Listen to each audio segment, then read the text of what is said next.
Good morning. My name is Angela, and I'll be your conference operator today. All lines have been placed on mute to prevent any background noise. After the speaker's remarks, there will be a question and answer session. If you'd like to ask a question during this time, simply press star followed by the number 1 on your telephone keypad. I would now like to introduce Gus Papageorgiou. I do apologize for your name. You may now begin your conference. Thank you, operator, and good morning, everyone. Welcome to Lightspeed's fiscal Q1 2023 conference call. Joining me today are JP Chauvet, Lightspeed's Chief Executive Officer, Brandon Nussey, Lightspeed's Chief Operating Officer, and Asha Bakshani, our Chief Financial Officer. After prepared remarks, we will open it up for your questions. We will make forward-looking statements on our call today that are subject to risks and uncertainties that could cause actual results to differ materially from those projected. Certain material factors and assumptions were applied in respect of conclusions, forecasts, and projections contained in these statements. We undertake no obligation to update these statements except as required by law. You should carefully review these factors, assumptions, risks, and uncertainties in our earnings press release issued earlier today, our first quarter 2023 results presentation available on our website, as well as in our filings with U.S. and Canadian securities regulators. Also, our commentary today will include adjusted financial measures, which are non-IFRS measures. These should be considered as a supplement to and not a substitute for IFRS financial measures. Reconciliations between the two can be found in our earnings press release, which is available on our website, on sedar.com, and on the SEC's EDGAR system. And finally, note that because we report in U.S. dollars, all amounts discussed today are in U.S. dollars unless otherwise indicated.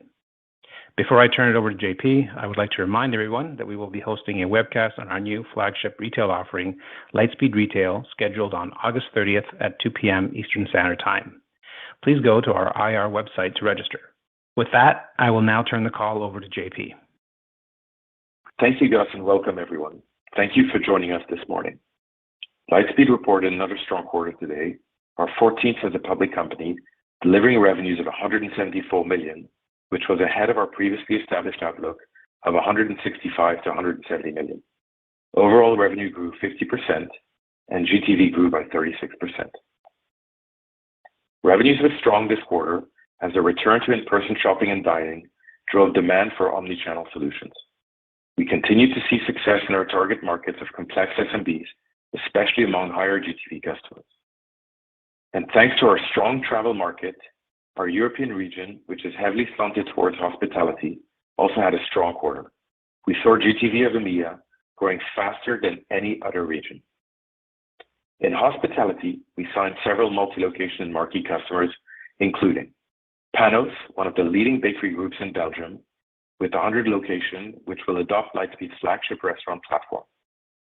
The Parker Palm Springs in Palm Springs, California, one of the premier independent luxury hotels in North America, which will adopt Lightspeed's flagship restaurant platform with payments.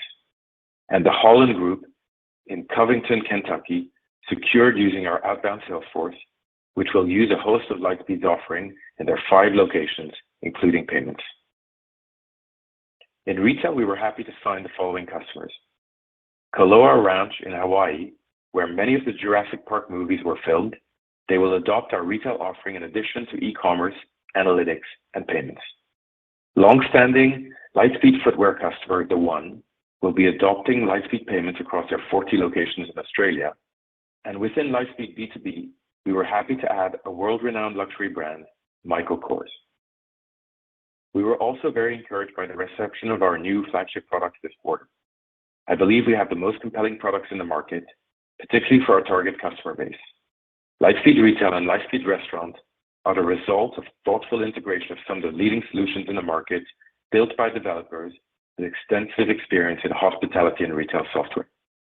Lightspeed Retail and Lightspeed Restaurant are both modern, modular software platforms with advanced APIs, which allow for expanded features that can either be developed internally or through our development partners. Our new products are fast, stable, and easy to use, and I believe this is why we are seeing strong reception from our end customers. I recognize that, like ourselves, many of you are concerned over the macroeconomic environment. As you'll have noticed from our press release, and as Asha will outline in greater detail, we continue to be confident in the annual outlook, which we provided at our earnings call last quarter. We are not immune to macroeconomic conditions and are not downplaying the risks. However, I believe it's important to emphasize that the return to in-person shopping and dining are positive influences for Lightspeed that should at least partially help to offset any challenging macroeconomic conditions. With an increased focus on execution and because of the various growth levers at our disposal, we believe Lightspeed can maintain strong growth through challenging conditions. Even in the scenario of an economic downturn, our approach to market does not change. We will remain focused on adding higher GTV locations of complex SMBs that can take full advantage of our comprehensive software platform and adopt payments.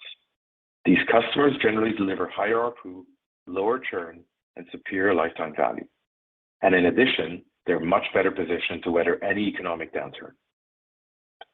I will also remind investors that the proportion of our GTV that is going through payments remains in the low double-digit range. With payments today available to the majority of our customer locations, our focus is to get as many of these locations onto our payment solution as possible. Brandon will discuss this shortly. In addition to executing our payments opportunity, I believe Lightspeed is benefiting from two other strong trends in the industry, which is currently dominated by legacy systems. The first is that merchants are turning to technology to help them do more with less. With supply chain issues and labor shortages causing disruptions in every industry, Lightspeed's technology can help merchants automate and simplify their operations, better manage their inventory, and improve their profitability. Lightspeed can help merchants and their employees become more productive so they can better serve their customers and drive growth for their businesses. The second is that we believe merchants are increasingly looking for a one-stop shop for all of their needs, and this will likely become more important if economic conditions deteriorate. If merchants are relying on separate vendors for their POS, e-commerce, and payment solution as an example, they can create unnecessary complexity in their operations, lose valuable insights because of siloed data, generate extra work to reconcile these disparate systems, and can end up paying more for them. Lightspeed can deliver a comprehensive platform where the shared data can deliver valuable insights, remove the need for manual reconciliation of these systems, simplify operations, and generally do so for a lower price. We are increasingly seeing both new and existing customers come to us for this reason, and again, I believe this is part of the reason we are experiencing solid demand for our software solutions. I will now pass it over to Brandon to take us through some operating highlights. Asha will then take us through the financials and outlook, and I'll wrap it up before we go into Q&A. Thanks, JP. I'll speak briefly about some of our main operational focuses as we look to see progress on our core drivers continue. As you heard from JP, we remain cautious on where our customers' GTV heads from here, given the backdrop, and have set our plans with this cautiousness in mind.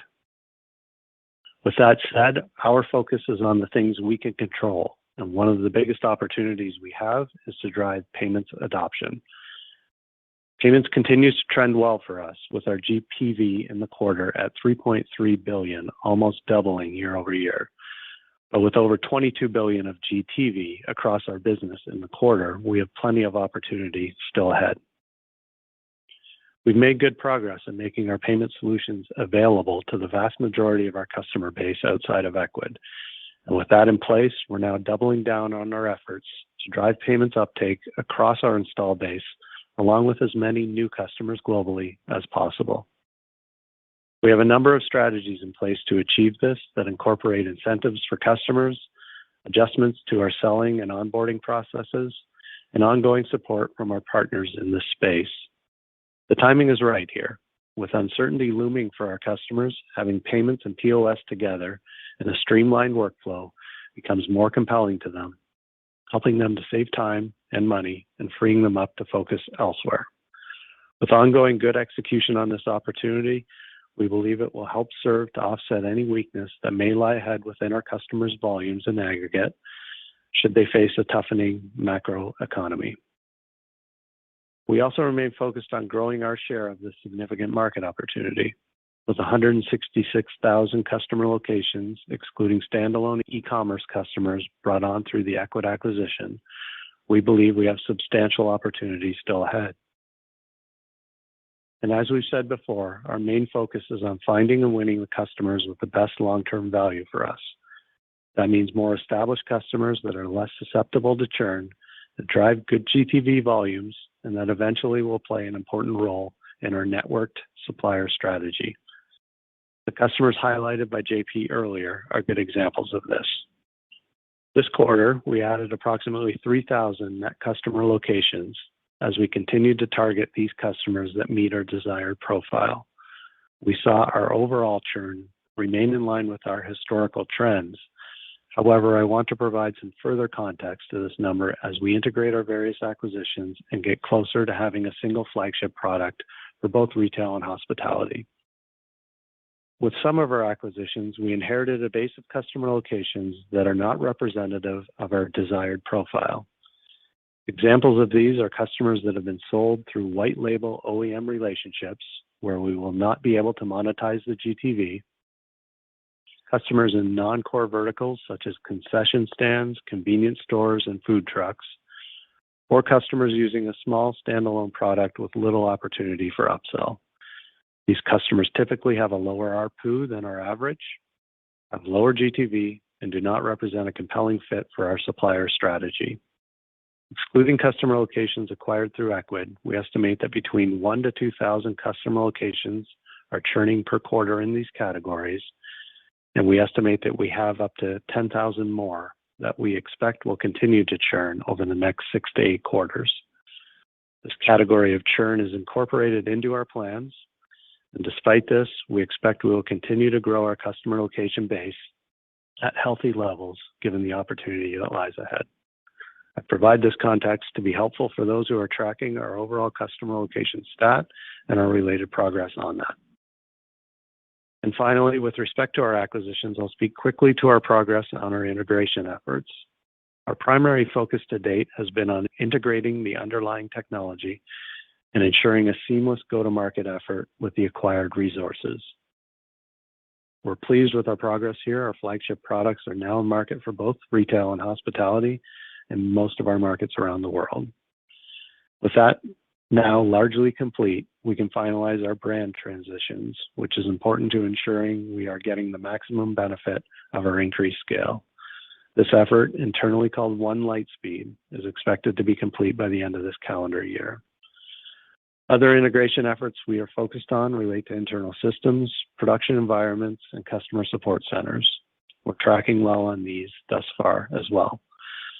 And lastly, one of the primary benefits from our acquisitions has been the addition of some of the industry's most talented people.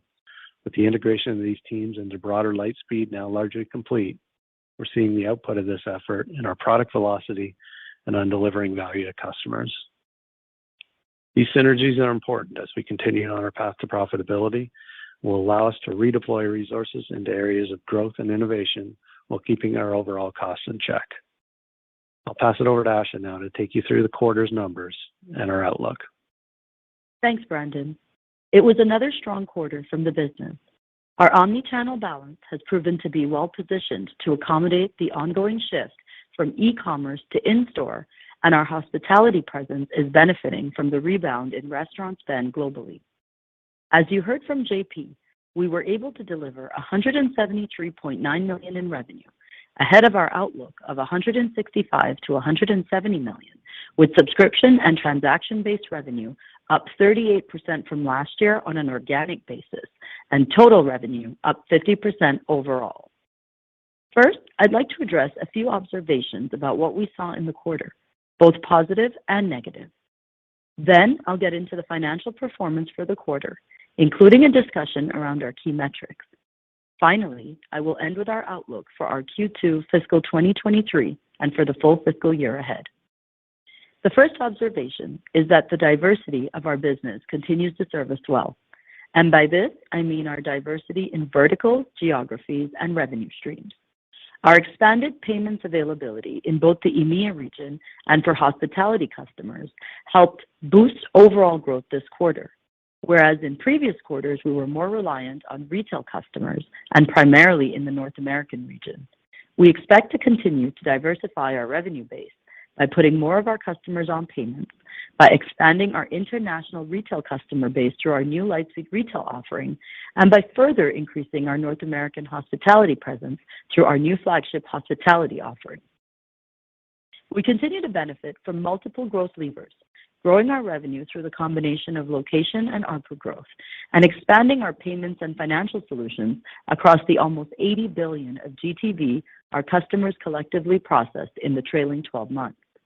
As you have seen by now, we do not need all levers to be hitting concurrently, and the opportunity for each remains compelling.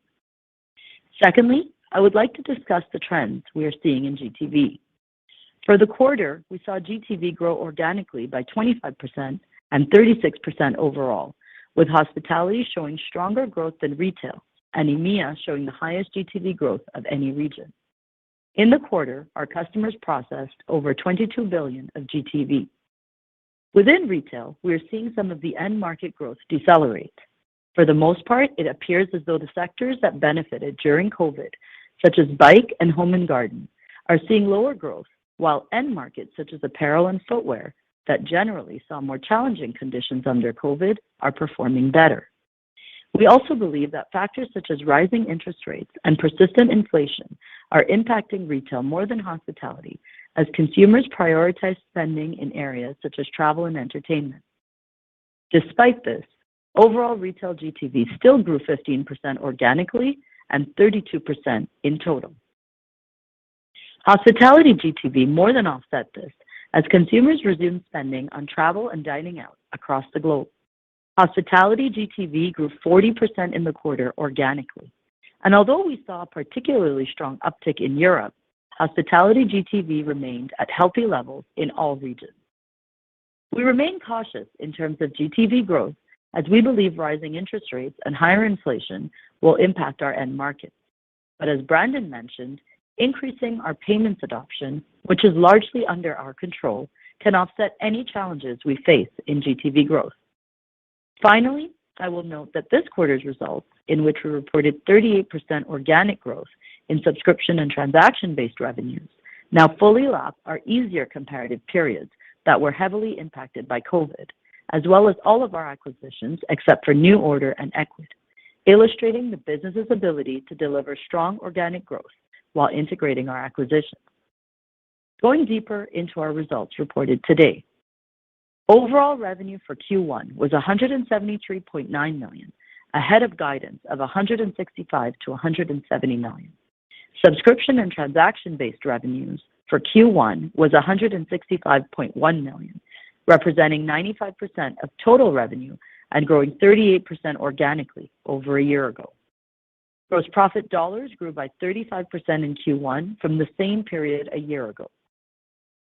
As a percentage of revenue, gross margin for Q1 was 45% as compared to 50% last year, owing to a greater portion of our revenue now coming by way of our payment solutions, which carry a lower gross margin but provide us important incremental gross profit dollars per customer location. Our gross margin percent was impacted by increased hardware subsidies in the quarter, which we are addressing and which we expect to taper down to more normal levels through the rest of the year.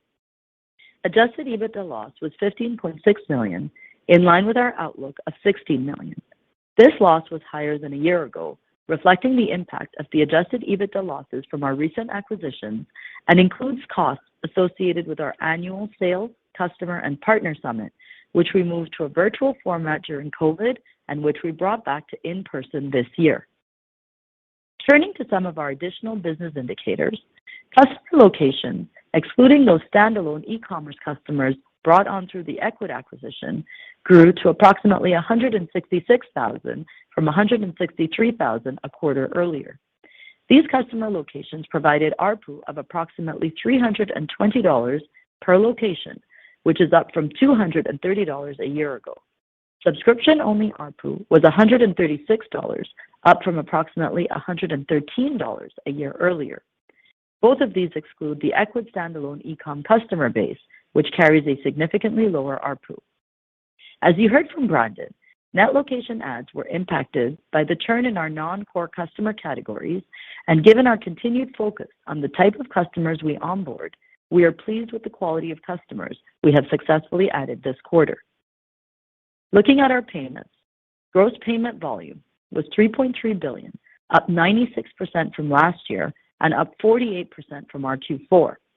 Although our Q4 is historically our seasonally slowest quarter for processing volumes, and this sequential increase was expected, the fact that we were also up 47% from Q3 of our fiscal 22, which is historically our seasonally best quarter, is actually a very positive sign of progress overall. Our cash position in the quarter declined to $915 million from approximately $954 million in March. This was a result of operating losses in the quarter, certain working capital movements, and an increase in cash advances deployed for Lightspeed Capital. Subsequent to the quarter end, we paid off the $30 million of debt arising from the loan drawdown made in connection with the acquisition of Gastrofix in January 2020. I view our strong balance sheet as a source of strength in the current environment and will continue to ensure we remain in a strong cash position. As we look forward to the remainder of fiscal 2023, although we remain optimistic on the things under our control, we believe there are several reasons for caution given the trends we're seeing in consumer spend, inflation, foreign exchange exposure, and the overall macroeconomic backdrop. While impossible to predict the severity of any recession, we have stress tested our forecasts based on various economic outcomes.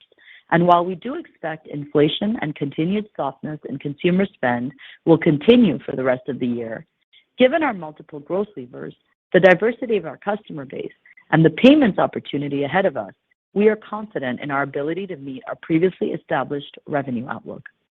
In addition, we continue to focus on finding efficiencies across the business through continuous integration of previously acquired businesses, as Brandon mentioned, and we continue to remain disciplined and intentional on operating expenditures, reducing spend in lower priority areas.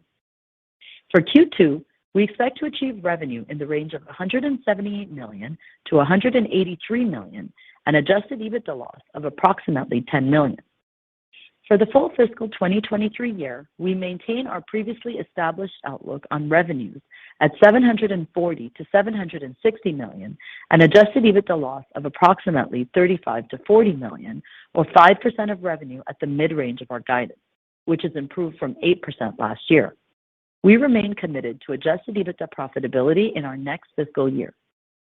As a reminder regarding this outlook, we expect seasonality to continue to have an impact on both our revenue as well as our adjusted Ebitda performance, whereby Q3 will be our seasonally strongest quarter and Q4 our seasonally weakest quarter. Furthermore, as we continue to realize ongoing synergies, we plan to reinvest in core areas of the business, allowing us to invest in growth areas while improving Ebitda performance throughout the upcoming year. We believe our balanced approach to growth and profitability is the right one, given the opportunity we see ahead, the strength of our balance sheet, and our desire to run a disciplined long-term business. With that, I'll hand it over to JP for closing remarks. Thanks, Sasha. There is no question that the economic outlook has grown more pessimistic in the last few months. And again, I do not want to downplay the situation, but we believe Lightspeed will continue to perform despite these challenges. Our new flagship offering, Lightspeed Retail and Lightspeed Restaurant, are the best product we've ever delivered, and I believe the best in the industry. Lightspeed Payments is now available to most of our customer base, and our go-to-market teams are more experienced than ever in selling that offering. And finally, what I cannot emphasize enough is that we believe the return to in-person shopping and dining is by far the biggest macro influence on this company's success, and here I'm very encouraged with what we are seeing. Before we go into the Q&A session, I want to take a moment to recognize all of the employees at Lightspeed and the incredible job they are doing. In the last 2 years, we were able to digest 5 acquisitions, launch 2 new flagship products, roll out payments globally, and continue to deliver strong growth throughout. It's because of them that I remain confident in our ability to execute and optimistic in our prospects. And with that, we will take your questions.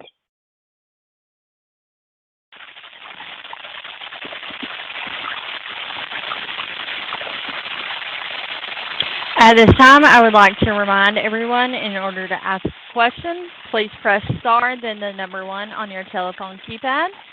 We'll pause for a moment to compile the Q&A roster.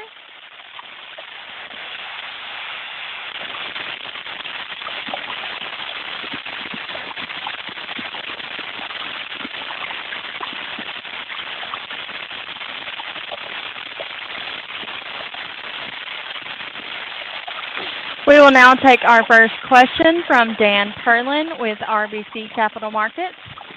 Your line is now open. Thanks. Good morning, everyone. I just wanted to drill down a little bit on your commentary around payments really driving the kind of offset potentially if clients weaken. You talk about doubling down to drive that opportunity, and you talked about incentives for those customers and easier onboarding. I'm wondering if you could go into a little more detail in terms of what that means from an incentive base, what you're doing specifically, and is this a function of going back into your existing book and getting clients, or are you just finding that there's more success as you bring on new clients? Hey Dan, it's Brandon here. Yeah, we've given the macro backdrop, of course, we're cautious on where customer volumes go from here. So that creates a lot of focus internally on the things we can do that are under our control to make sure we offset that. So we've done a number of things of just areas of focus around making sure that right from the upfront selling process that we've got the right incentives. We've tried a few things for customers. We've tried a few things for how to make sure we incentivize the sales team, all the way through to how do we make sure that customers get live more quickly. And you'll seen in the quarter that we made good headway. Some of these early initiatives have borne fruit already, and that's what gives us confidence that as we go through the rest of the year, that those will have a cumulative effect and help to offset any macro weakness that we see across the industry. No, that's great. Definitely saw it in the quarter. I'm wondering, just as a follow-up, if you have, or you'd be willing to share kind of any kind of recent trends that you saw in particular through July and anything that you would be able to indicate in terms of, you have a bit of a cautious outlook on the consumer. I'm just wondering, are you actually seeing that materialize through July? And are you maybe even seeing hospitality accelerate? Thank you. Yeah, and important to remember that, our mix of customers, we started talking about some of the consumer spending shift happening last quarter. So on our last quarter call, we started to see consumer spending shift out of certain retail categories into, other categories like hospitality and so on. That continued into Q1, as you heard from Asha earlier. July, we've actually, not seen anything any different, really. If anything, July looks a little more kind of stable from some of the trends we've seen in those retail categories previously. So, that's just important as we think about our customer base. A lot of what everybody's worried about in the macro on the retail side, we've actually been dealing with that for a few months now. Yep. Okay. Thank you so much. Appreciate it. Next, we have Andrew Jeffrey with Truist Securities. Please go ahead. Hi. Good morning. Appreciate you taking the questions. I wanted to ask a little bit about, Brandon. Appreciate the color kind of on the customer focus. One of the things that I think about in this industry, given the competition and the way that Lightspeed continues to try to differentiate itself, is what the TAM can be. And it's certainly a huge market, especially given your international footprint. Can you just maybe frame it up in the context of the customers you're going after, which seem to be more and more specific, which makes sense to me? But I'm just wondering, some of the questions we get is around the TAM, given your very focused customer profile. Yeah, good morning. I'll maybe take this one. So we've shared a number of times the TAM, and so our view of the TAM, there's roughly 46 million retailers and restaurateurs on the planet. And as you know, we're focused on the more established ones, the ones that have higher GMV. And our direct addressable TAM, if you look at the industries where we operate, is about 6 million. So there's a lot of room to grow. And I think the good news about this addressable TAM is that when you get a customer, you basically get them forever, and they are not prone to churn because there's much limited business failure. So a very large TAM, and I've said that a number of times, but the majority of the market is on legacy systems. It's very simple. Look at streets and around the world, and you look at the businesses in those streets. The vast majority are still on legacy systems, and I think that's the beauty of what we have to offer today, especially in the post-COVID world. The restaurateurs or retailers are focusing again on technology for in-store, but they still have at the back of their mind, oh, there is also the omni-channel world. And I think that's where we fit perfectly, is workflows that bridge online and offline. And in the segment where we operate, there are not a lot of companies that have the capabilities that we have. And I would argue that the latest products that we released are more competitive than they've ever been. And I think they're very much aligned with what the market needs today. Okay, so no change in your TAM or no modification based on this, very kind of focused customer profile, it sounds like. No, absolutely. We know our strategy. We know the segment we want to own, and we're doubling down on that and attracting the right profile of customers. Okay, and then also just as sort of a corollary, one of the things that I think Lightspeed has talked about in the past is the ability to accelerate growth of acquired businesses, and it sounds like because of the nature of some of the customers in the companies you've acquired in the last year and a half, maybe the churn is higher in those businesses than it might have been in past acquisitions. Can you just talk about maybe, I don't know, same-store sales metric or something for those merchants that you keep from acquired businesses? Just some sense of how those, your ShopKeep, Upserve, et cetera, businesses are doing, after you've bought them and have integrated them. Yeah, so that's where you have the gross ads and the net ads and how we're presenting net ads. If you look at the reality of the business, and Brandon shared a little bit of color on that, we basically have customers that are core to what we do, but every time we do an acquisition, they come with a fair share of customers that are not valuable to us. And I'll give you a few. Gastropix in Germany came with a lot of very nice customers that are in line, but they came also with a number of customers that we were not interested in, tiny, retailers. Same thing happened with Ven. Of course, the majority of the customers were in line with what we needed to do, but they all come. So I think every one of them came with a segment that we were not interested in, and that's where we see the highest churn within the company. And it's good for us because again, we want to double down on the segment that's really interesting to us. Like grocery stores or this is not interesting to our business.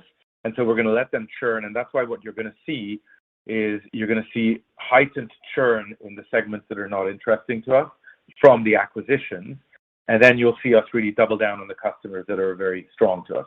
And so if you look at churn, I mean, churn is very much in line with what we had expected, a fairly good level. But within that churn, if you look at the customers that are interesting to us, the churn is much lower. And when you look at the churn of the segments that are not interesting to us, they're much higher.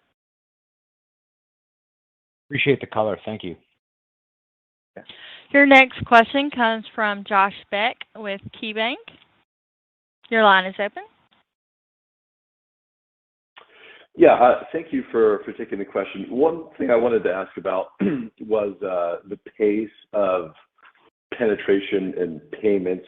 It seems like sequentially it was one of the bigger jumps that we've seen. So anything to read back into that, maybe with respect to the impact of the flagship platforms or other? Just curious if there's any call outs there. Yep. So we talked a little bit, Josh, about some of the things that we've been doing that are under our control.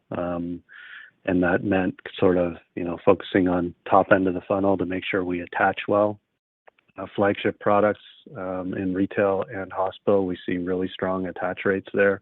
You're seeing that show up in our landed ARPU or our new store ARPU, and then, all the way through to our aggregate ARPU as well.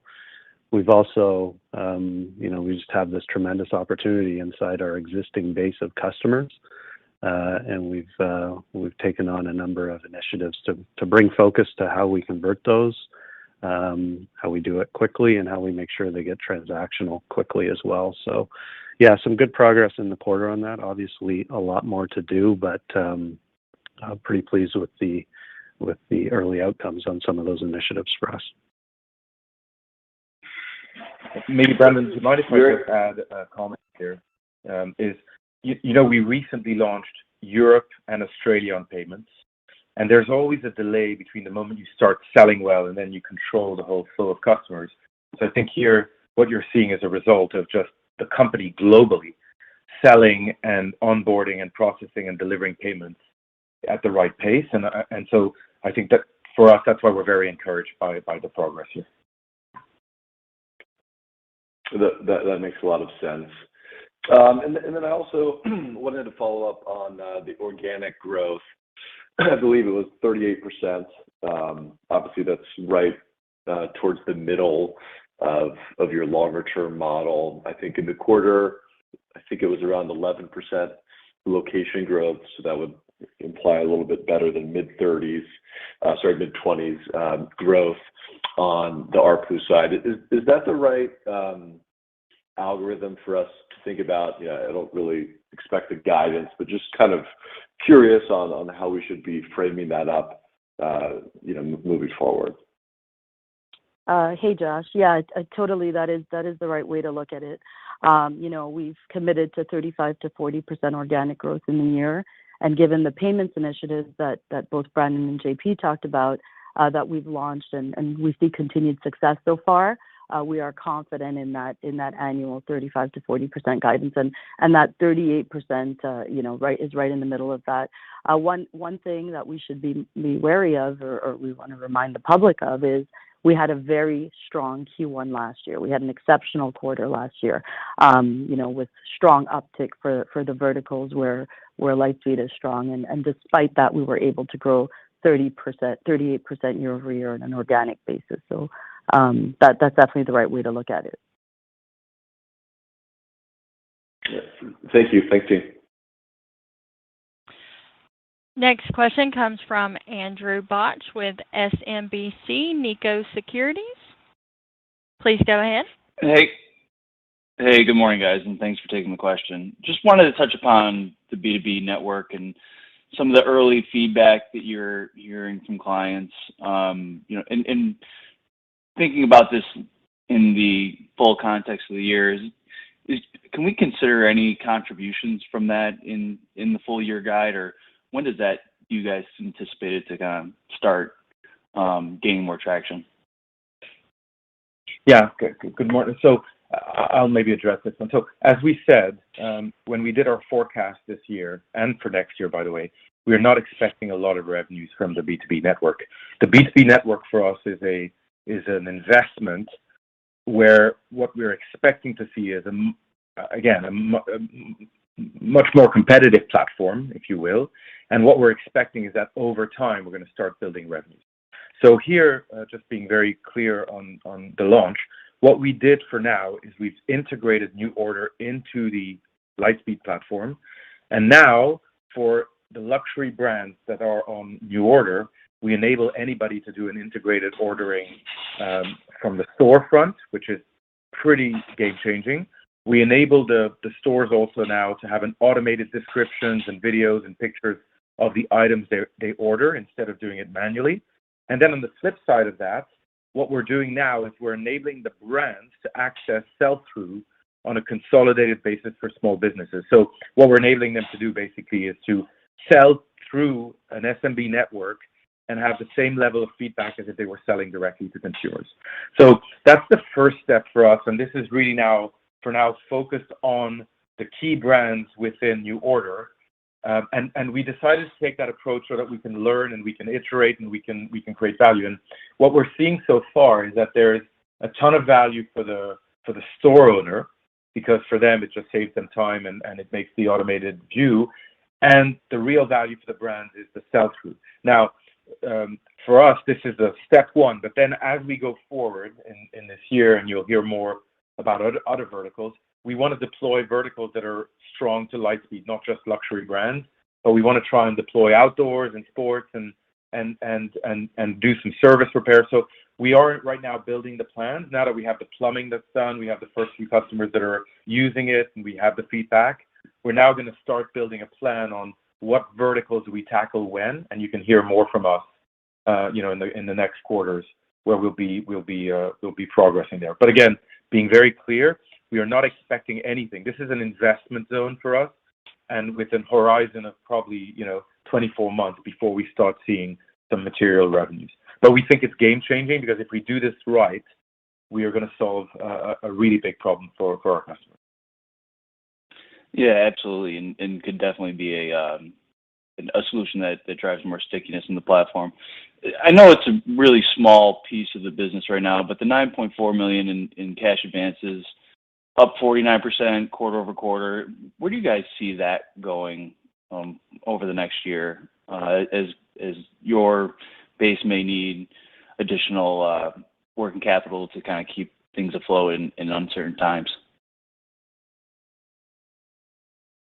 Yep, that's an important part of the portfolio for us. It's we've had great success there. We get wonderful feedback from our merchants. It helps make the whole platform more sticky. We've seen solid evidence of that. So far, our loss ratios have been very, very low, reflecting the more established customer base that we've launched this into. So we're going to keep growing this. We expect it to continue to grow at a very healthy clip, but still, of course, be mindful of running this part of the business quite prudently. Of course. Thank you for the detailed answers. Your next question from Richard Tse with National Bank Financial. Your line is open. Yes, thank you. With respect to the payments over the next, call it 12 to 24 months, do you expect it to continue increasing at the same pace or actually accelerate given the number of initiatives you have underway now? The things that we can control, Richard, we expect to accelerate. The macro economy and what that means for baseline volumes inside our customer base, that's tough to predict. You heard from Asha that we're taking a pretty cautious view of how that looks through the rest of the year. But on the things that we can control in terms of the number of new customers that we onboard, the amount of our existing base that we convert, we're confident that we'll see that continue to accelerate. Okay. And then from a competitive landscape perspective, obviously you're becoming much bigger. How has that sort of kind of changed, the profile of your business? Meaning, as your pipeline increased notably, the win rates and how the competition has responded.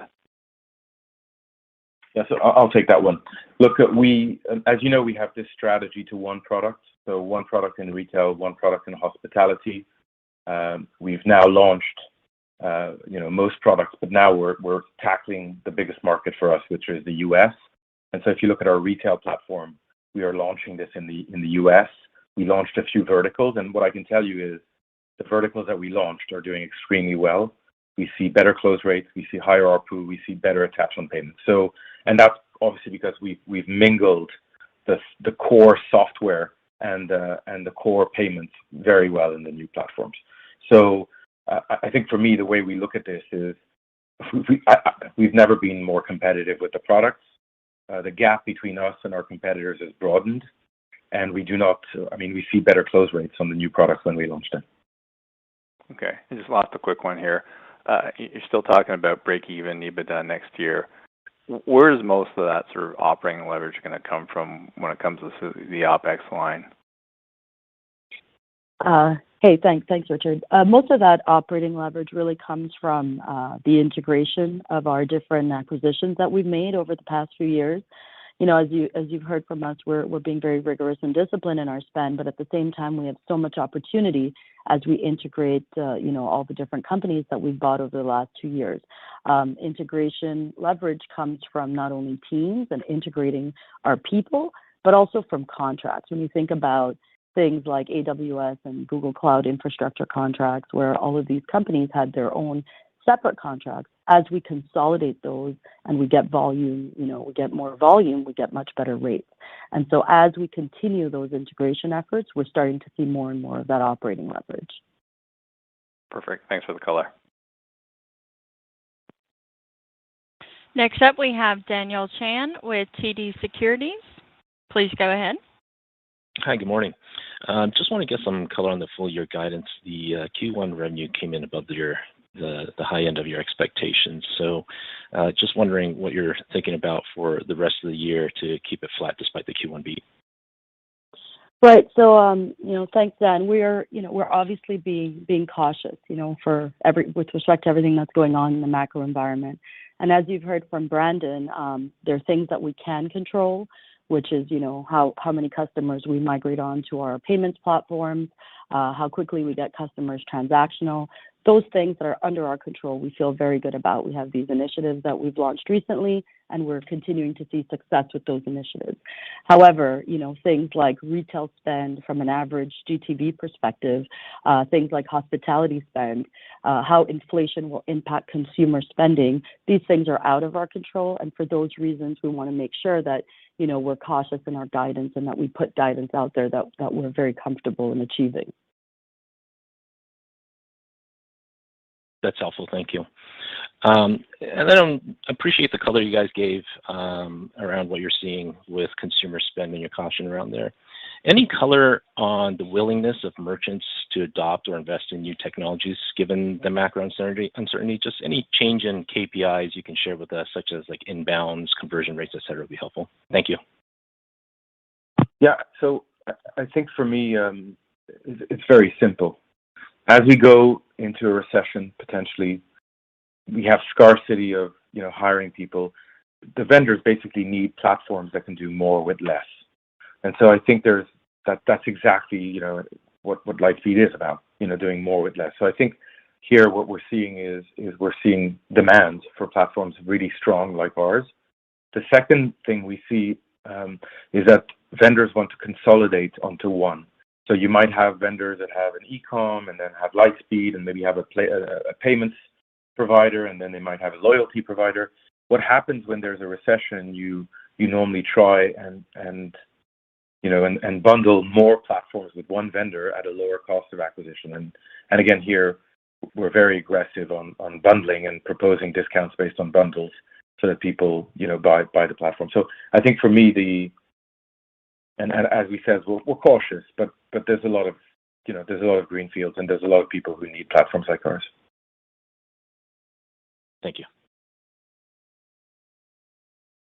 Quick reminder, if you would like to ask a question, please press star 1 on your telephone keypad. Next question comes from Thanos Moschopoulos. Do apologize, from BMO Capital Markets. Please go ahead. Hi, good morning. Can you speak to the headwind you're seeing from FX? You obviously have significant European exposure. So have you been implementing any pricing adjustments in some of the geographies to offset FX, or is it more the fact you've got other levers like payments ramp and module add-ons that have been offsetting that? Hey, Thanos, thanks for the question. So FX for us, at the end of the day, a strengthening USD is great for Lightspeed, just from the fact that the majority of our revenues are in USD, whereas the majority of our operating expenditures are in currencies outside the USD, such as the Canadian dollar and the euro. So overall, strengthening USD is helpful for Lightspeed. Of course, to your point, there's an impact on the revenue line, but we need to keep in mind that the majority of our revenues are still US dollar denominated. And so given that fact, the strengthening USD against other currencies cause, 1 to 2% impact on our revenue overall. So really not a huge deal for us at this time. Great. And then for JP, you've talked before about your push into the U.S. hospitality market on the back of the new hospitality platform and building out an in-person sales presence. So maybe just update us in terms of where you are in building out the local sales teams and whether the macro backdrop has influenced your plans and timing in terms of those investments at this point or not. Yeah, so as we mentioned last time, we were trying with salespeople with foot on the ground, and so we started that initiative, a couple of handfuls of salespeople, and I'm happy to report that the actual LTV over CAC is better with the outbound for the profile of customers we're going after. So we have decided to double down on that. So we are now going to, move the needle and double the size of the team and continue pushing on that front. So we're adjusting the model. For now, we're happy with what we see, and we're seeing better unit economics on our own outbounds than when we do performance marketing. Great. I'll pass the line. Thanks. Next, we have Josh Baer with Morgan Stanley. Please go ahead. Great, thank you. Just wanted to ask on the one Lightspeed, the brand transitions expected to be complete at the end of this year. Are all those transitions going to the flagship platforms or also other legacy versions of Lightspeed? Yeah, so that I think again that goes back to it. Kind of touches also on what Ash was saying on cost savings. So what we're doing here and synergies, we're bringing everybody to one flagship product, and everybody's going to be brought to the Lightspeed brand. So as we're deploying the flagship products everywhere in the world, and we're getting them ready, we're porting the brand. So the next one you'll see is the Upserve brand in the U.S. Now that K-Series is out, or our hospitality. What you're going to see in the next quarters is we're going to complete you will not have Upserve anymore, and everything's going to be under Lightspeed, and all of the salespeople are only going to sell the new Lightspeed platform. After that, the last step in this journey for us is to move to Australia and New Zealand, which we've already done now on the retail front, but for the hospitality. So yes, the short answer to your question is yes. As we go to one Lightspeed, that also means going to one product for hospitality and one product for retail. Okay, that's great. And then outside of the brand transitions, just like thinking about the total customer base, what percent of your total base is on the one product, the flagship versions today, and where can that go by the end of the year? Yeah, so I think we were very clear on the steps. Step one for us was to get all go-to-market for new customers on one platform. And then from that moment, we will then focus our account management teams on building conversion utilities and getting the base onto the new platform. And here, I think there's enough new functionality and enough new features that we're going to see a natural, progression of those customers moving over. We haven't shared any data for now on this, but this is going to be, top of our mind as soon as we have the one brand everywhere in the world. Okay, thank you. Your next question comes from Todd Coupland with CIBC. Your line is now open. Great. Thanks, and good morning, everyone. We've seen quite a few tech layoffs and share price reductions impacting stock-based compensation. I'm just wondering how you guys are thinking about that macro headwind and how it's impacting your hiring plans, if you have any, if you can share them, and any issues around compensation with the share prices down. Thank you. Yeah, so I'll address this one also, and Brandon and Ash, if you want to jump in. Look, for me, it's very simple. We are not a pure e-commerce or a pure digital company. The strength of Lightspeed, 90% of our GMV is physical retailers and restaurateurs. And so this return to the physical world is creating a lot of demand for us. We have a forecast that we are committed to hitting 35 to 40% growth this year. We are being cautious, and the way we forecast it is a very cautious way. So we are confident we're going to hit our numbers. And for us to hit those numbers, it means that we need to continue hiring, we need to continue investing, we need to continue bringing people who can deliver to customers and deliver an incredible experience to our customers. So we're not in that mindset for now. We are more in the mindset of, hey, let's really focus on getting payments, getting more customers, ensuring that customers have a higher ARPU, and delivering on the numbers we gave to the market.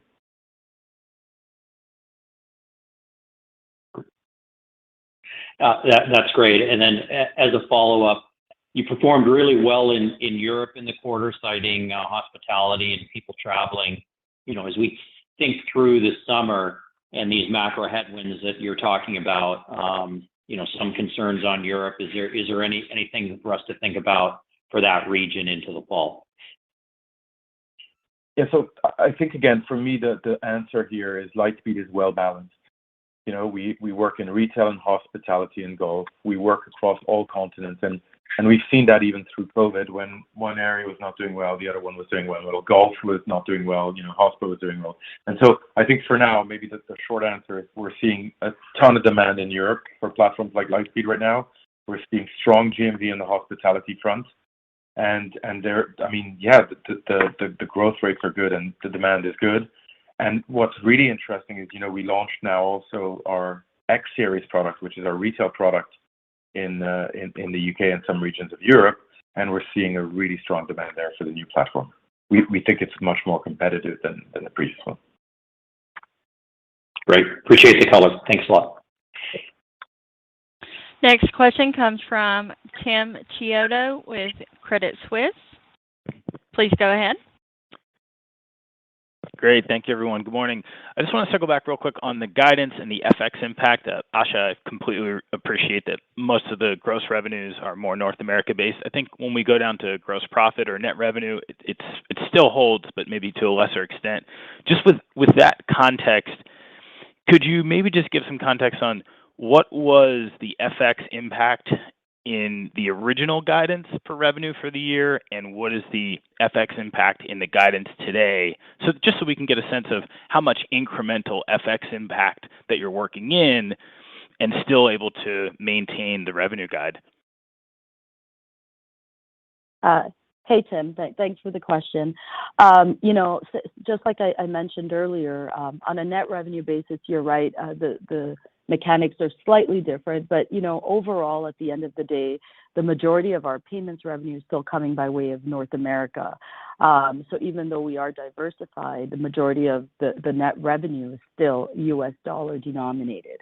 And so given that, when we look to our guide and we have factored in FX, it's really in a very small percent range, 1, 2, 3% range, not more than that. Okay. All right. That's really helpful context. Thank you so much. And then my brief follow-up is, I just want to confirm, I think the math suggests this is a yes, but if we were to back out the roughly, I think you said 1,000 to 2,000 of incremental churn from some of the legacy non-core, smaller, lower ARPU type of locations, that for the core business, let's call it X Gastrofix, X Shopkeep, that the location ads are roughly trending in sort of the mid-teens, maybe even slightly higher. Is that a fair characterization? Yep. Okay. All right, great. Thank you so much for both of those.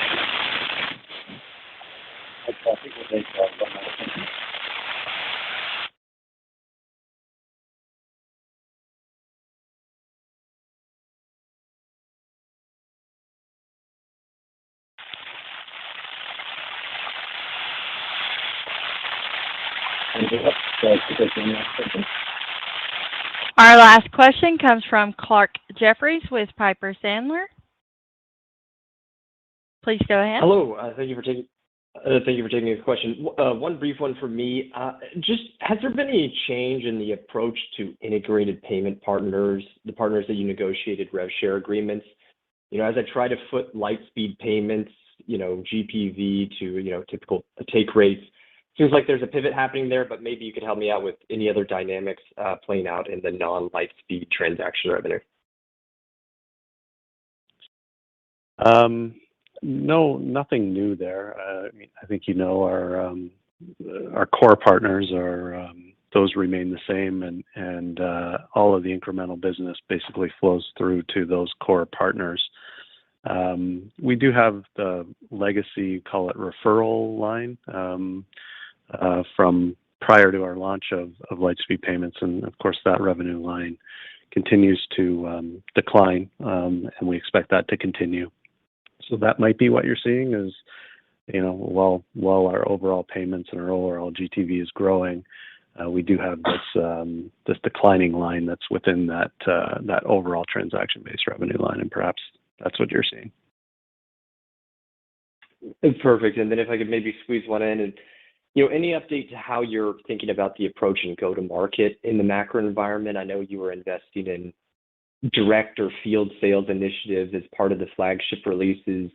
Does that change in any way as you look to the rest of the year, or have you seen good kind of feedback or receptivity in those initiatives? Yeah, I think the foot on the ground for us is only in the U.S., only for hospitality. And the reason why we're doing this is, of course, Toast, and our competitors are doing that in the hospitality space. On the retail space, we're very happy with the model that we have. I always said it's a very predictable model. We really understand all the economics very well. Close rates are very well monitored. So for us, it's almost I always say internally, it's like doing a soup. We know the ingredients, so if we want to grow more, it's a fairly simple step of getting more into marketing and generating more customers. But again, for us, the balance is important because we are seriously committed to making Ebitda break even or profitable next year. And because our payback is more than 12 months, if we decide to grow too much on the new customer front, that'll generate losses within the first year. So we're trying to take the most balanced approach to getting the right profile of customers, but there's no change expected there in our go-to-market. And actually what we see and we've seen actually in COVID is in the context of recessions or difficulties with our customers, they normally want to buy more than one product. So I think here we're geared towards bundled pricing, towards doing everything we can to associate payments to every new customer, and to have kind of more of the previous telecom operator approach, where the more packages you buy from Lightspeed will give you a bundled discount.